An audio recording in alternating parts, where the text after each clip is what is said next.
Students, in this video we are going to start the first exercise of the third chapter. Third chapter की first exercise इस video में हम deal करेंगे और बहुत easy exercise है, मैं बस करते चले जाना है। मतलब बहुत इजी क्वेश्चंस मिलने हैं, जितने भी हमने कॉन्सेप्ट्स पढ़ रखे हैं अभी लास्ट वीडियोस में, उन्हीं वीडियोस के कुछ कॉन्सेप्ट्स का यूज होगा। इजी क्वेश्चंस हैं, let's start doing the questions. कौन सी एक्सरसाइज है हमारी? 3.1 एक्सरसाइज है हमारी एनसीईआरटी बुक की। ठीक, तो इस 3.1 एक्सरसाइज का जो हमारा फर्स्ट क्वेश्चन है, इन द मैट्रिक्स ए क्या हमको दे रखा है? इन्होंने दिया है 2 5 19 माइनस 7, 2 5 19 और माइनस 7, उसके बाद 35 माइनस 2 5/2, 35 माइनस 2 5/2 एंड 12। और थर्ड कॉलम क्या है, थर्ड रो क्या है? √3, 1 माइनस 5 एंड 17। तो सबसे पहले हमें इस मैट्रिक्स में क्या करना है? We need to write the order of matrix. सबसे पहला काम क्या करना है? हमें ऑर्डर मैट्रिक्स का बताना है, ऑर्डर ऑफ मैट्रिक्स। सेकेंड चीज है number of element in the matrix.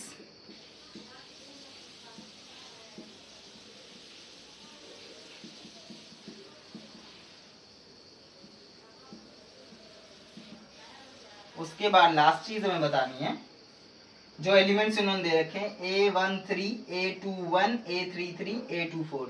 तो एक एलिमेंट, एक दो एलिमेंट इसमें से देख लेते हैं। A13, A33 और A43। तो ये कुछ एलिमेंट्स हैं जो हमें फाइंड करनी है।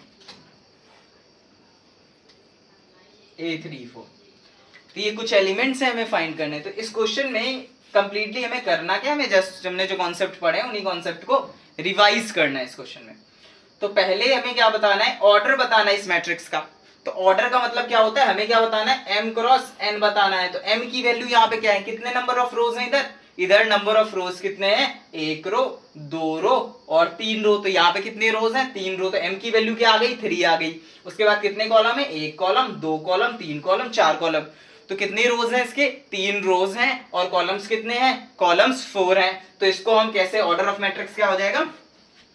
जो ऑर्डर ऑफ मैट्रिक्स है, order of matrix is equal to 3 cross 4 या फिर 3/4। This is the order of matrix.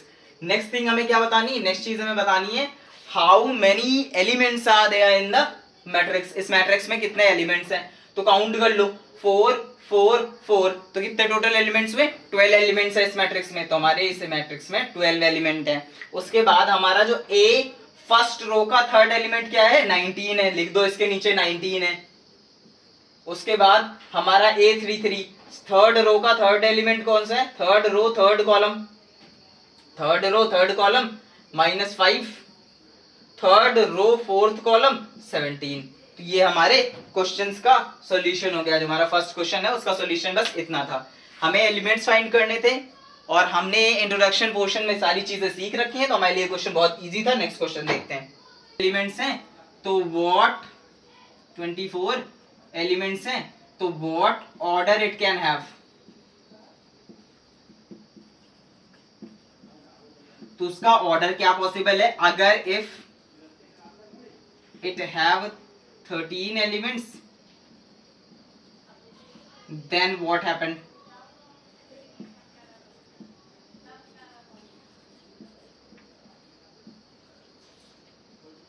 तो ये क्वेश्चन हमें करना है। तो अगर किसी मैट्रिक्स में 24 एलिमेंट्स हैं तो क्या पॉसिबिलिटीज हैं ऑर्डर की कि कैसा ऑर्डर उसमें फॉर्म हो सकता है, वो हमें यहाँ पे देखना है। तो स्टार्ट करें। तो क्या हमारा ये ऑर्डर बन सकता है 1,24? हाँ बन सकता है, एक रो और 24 कॉलम्स का।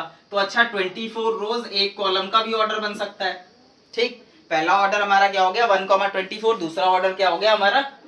24,1, 24 रोज एक कॉलम और एक रो 24 कॉलम। और क्या बन सकता है हमारा?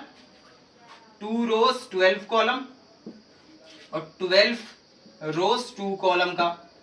ऐसे ही हमारा क्या बन सकता है? 3 रोज 8 कॉलम, 8 रोज 3 कॉलम का। और क्या बन सकता है?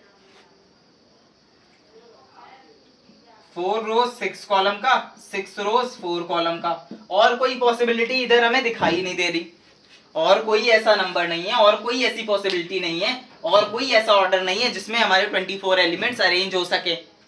मीन्स यही हमारी पॉसिबिलिटीज है कि हमारे पास अगर 24 एलिमेंट्स हैं तो उनको इन्हीं पॉसिबल वे में, इन्हीं में से किसी वे में हमें मैट्रिक्स में रिप्रेजेंट करना पड़ेगा। We didn't have any other way, any other order to represent 24 elements in a matrix.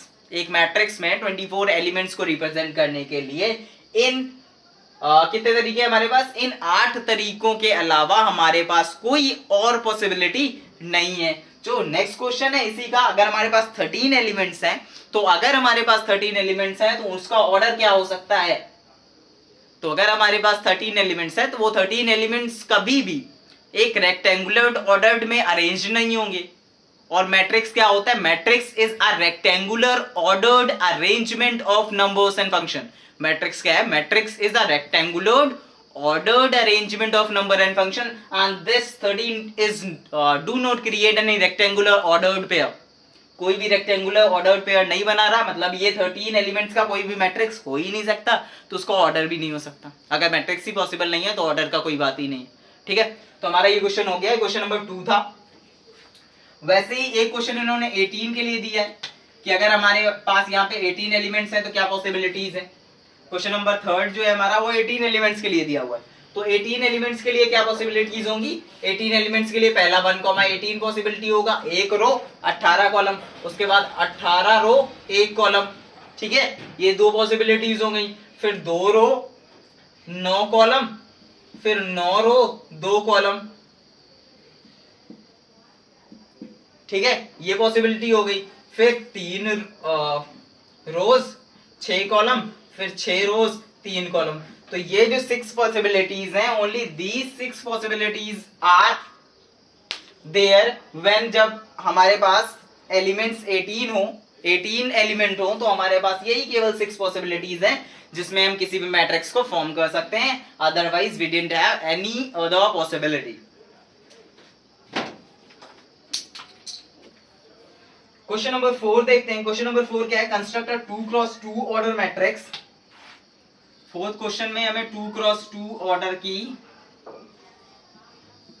Matrix बनानी है जब A is equal to Aij whose elements are given। Aij को इन्होंने कैसे डिफाइन कर रखा है?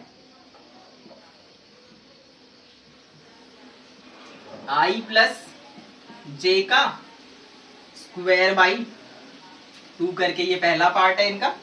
दूसरा पार्ट है Aij को इन्होंने दूसरे पार्ट में क्या डिफाइन किया है? Aij is equal to I upon j. Third part क्या है?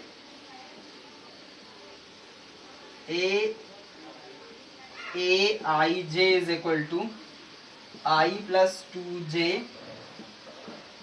का होल स्क्वायर बाई 2। तो ये जो 3 क्वेश्चंस हमें दे रखे हैं, इनसे हमें 2x2 ऑर्डर के 3 मैट्रिक्सेस फॉर्म करने हैं। ये क्या है? ये एलिमेंटल डेफिनेशन है, मतलब हर एक एलिमेंट की डेफिनेशन है। इसमें आई और जे की वैल्यू पुट करेंगे, हर एक वैल्यू के लिए हमें एक यूनिक वैल्यू या कुछ भी जो वैल्यू मिलेगी उस हम पर्टिकुलर जगह पे पुट करेंगे। जैसे जो आई की वैल्यू 1 रखेंगे, जे की वैल्यू 1 रखेंगे, मतलब फर्स्ट रो फर्स्ट कॉलम मतलब पहला एलिमेंट, उसकी वैल्यू रख के हम यहाँ पे आई की वैल्यू 1 रखेंगे, जे की वैल्यू 1 रखेंगे, तो 1 + 1 2 आया, 2 का स्क्वायर आया 4, 4/2 जो आ जाएगा वो क्या आ जाएगा? 2 आएगा। तो हमारा जो पहले मैट्रिक्स का पहला एलिमेंट है वो क्या आ गया? 2 आ गया। तो ऐसे ही हमें इस क्वेश्चन को सॉल्व करना है। ये क्वेश्चन हमने एग्जाम्पल्स में देख रखे हैं। तो जो हमारा सबसे पहला एलिमेंट क्या आ जाएगा? आई प्लस मतलब 1 + 1/2, तो ये क्या हो जाएगा? 4/2। तो पहला एलिमेंट हमारा क्या आ गया? 2, तो यहाँ पे 2 पुट कर देंगे। नेक्स्ट एलिमेंट के लिए सॉल्व करते हैं। आई क्या रहेगा? रो क्या रहेगी? एक फर्स्ट रो चल रही है, कॉलम सेकंड हो गया। ठीक है, तो 1 + 2/2 तो 3 हो गया। यहाँ पे 3 का स्क्वायर आ गया 9 और 9/2। तो हमारा सेकंड एलिमेंट क्या है? 9/2। अच्छा, आप आई जो है रो 2 हो गई, इसके लिए रो 2 हो गई और कॉलम फर्स्ट है, फर्स्ट कॉलम है और सेकंड रो है, रो सेकंड है और कॉलम फर्स्ट है। ठीक है, तो फर्स्ट कॉलम का यहां पे वैल्यू आ गया 2 + 1 का स्क्वायर बाई 2 और ये आ गया 9/2। तो इसकी वैल्यू भी आ गई 9/2। अब यहाँ पे सेकंड रो और सेकंड कॉलम है, तो ये हो गया 2 + 2/2 4 16 का बाई 2, तो फाइनली आंसर यहाँ क्या आ गया 8। तो हमारा जो पहला मैट्रिक्स है वो किसका है 2 9/2 9/2 और 8, ये हमारे सारे एलिमेंट है फर्स्ट मैट्रिक्स के। सेकंड मैट्रिक्स इसी से फॉर्म कर लेते हैं। सेकंड मैट्रिक्स कैसे डिफाइन है, I अपॉन J के फॉर्म में डिफाइंड है। तो I1 J1 पे मैट्रिक्स क्या आ जाएगी 1/1। I1 मतलब जो हमारी नंबर ऑफ रोज हैं वो 1 है, और कॉलम सेकंड कॉलम पे भी बात कर रहे हैं तो 1/2 आ जाएगा। अच्छा, अब कॉलम जो है हमारे वो फर्स्ट कॉलम है, और रो कौन सी है, ये सेकंड रो है ना, ये फर्स्ट रो थी, ये सेकंड रो है, फर्स्ट कॉलम सेकंड कॉलम। तो अब हमारी रो जो है वो सेकंड है और कॉलम पहला है, तो रो सेकंड कॉलम पहला, उसके बाद रो सेकंड और कॉलम भी सेकंड, 2/2 मतलब वैल्यू आ गई 1, तो हमारा यहाँ पे आ गया 1। तो वैल्यू क्या मिली 1, 1/2, 2 और 1।